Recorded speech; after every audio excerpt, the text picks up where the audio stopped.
I've got a question for you, and I want you to be honest with me. Does your business partnership program go beyond snacks for your postie and contra with your local pub? I hope so. Forrester found out that brands with mature partnership programs grow revenue twice as fast and see 28% of their revenue come from emerging partnerships. I'd love to see your local pub do that for you. To get a kickstart and partner with some of the world's most credible content creators, influencers, mobile apps, and other brands on a performance basis, check out Impact, a technology company transforming the way we do partnerships at scale. Visit impact.com/growth to learn more, or jump back into episode 81, where we hear how Booktopia is driving growth through the power of partnerships. Welcome to The Checkout. We catch up with previous Add to Cart guests and ask them 5 quick questions to get to know them better and leave you with a little extra inspiration to get through your Friday. Here's your host, Bushy. Today's checkout features Holly Cardew, founder and CEO of Carted. Carted is an app designed to help consumers supercharge their shopping game with organisation, comparison, collaboration, and sales access. Holly's entrepreneurial background saw her selling handbags on eBay aged 14, and now, several startups and a decade later, Carted is her focus.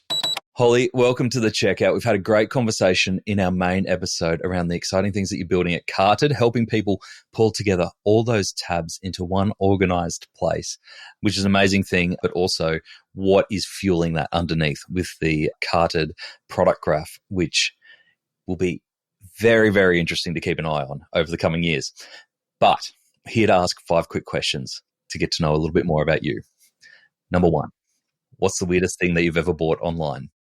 The weirdest thing that I bought online, to be honest, I don't think it's actually weird. It's more so that I bought a sofa online and it's not weird that I bought a sofa. It's weird that I used to go around trying to build e-commerce sites and people would say to me, oh no, people aren't going to buy online. It's like too expensive. And if I think about it, my sofa is probably one of the most expensive things that I've bought online. So I think that's weird in itself, is that we now make purchases for thousands of dollars from looking at some images. But you know what was weird was that the story that you told around how you got into e-commerce of your mum buying groceries online in 1999, which is well before most people were even thinking about shopping online, let alone doing their groceries. So it's obviously in your blood that it's like, that is normal just to buy these things online. Why not? You can always send it back most of the time. All right, number 2, who is your favorite retailer? Well, I'm a little bit retailer agnostic. I do love brands, but I absolutely have a dog and I love the delivery service of Pet Circle. They are incredible. You order now, they'll pack it in like an hour and it will definitely be with you the next day. And then the other thing is I have a soft spot for Setia. I never know how to pronounce them. Setia, they're the publicly listed company. They have designer items directly from the factories in Italy, and they got some good deals. And when I track them on Carted and the exchange rate goes down, I get even cheaper. And are you seeing, because they are one of the most fascinating stories, I think, in e-commerce at the moment, are you seeing from your Carted customers that there's a real interest in them?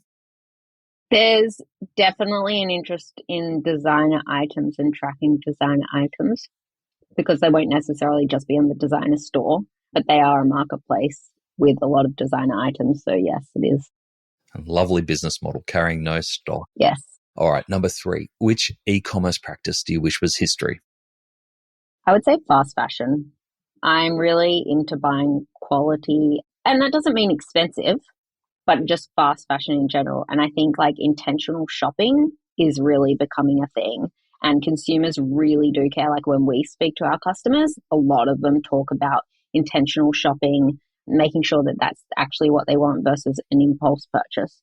So I think consumers are really wanting like transparency and accountability from brands now.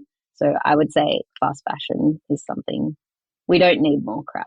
No, and I think we're in a really interesting crossroads at the moment where there's never been an opportunity to access more crap through international marketplaces, and also the pressures of, the economy, the cost of living and stuff makes it easy for people to kind of put ethics and beliefs aside and go, it's just for now. So I think we're in a really interesting space to test consumers and how much they're willing to pay and sacrifice for quality and ethical practices. Number 4, can you recommend a book or a podcast that our listeners should immediately get into? I really love the book Inspired by Marty Kagan. So it's how to create tech products customers love. He's from Silicon Valley. And I think the book can really be applied to building for e-commerce. It really talks about like diving into the team structure, the customers, asking customers questions. So I think it's a fantastic book. Awesome. And is that an older book? Is that something that you've taken through your journey, or is it relatively recent? I got that a couple of years ago.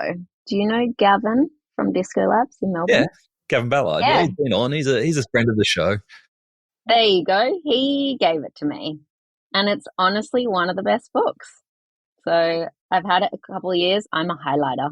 I get the highlight out and highlight my books. It's probably my most highlighted book that I have on the shelf. Okay, good tip. Thank you. Last question I've got for you. Finish this sentence. The future of retail is? Personalized and contextual. Yeah. It sounds like you need some good data to be able to deliver both of those. You know it. Holly, thank you so much for joining us on The Checkout. Thanks so much for having me.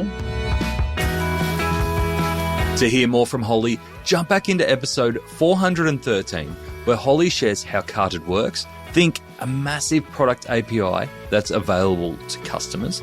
Holly shares how she approaches the pitch process and gives her thoughts on the future of contextual commerce. Thanks for listening, and until next time, keep adding to cart.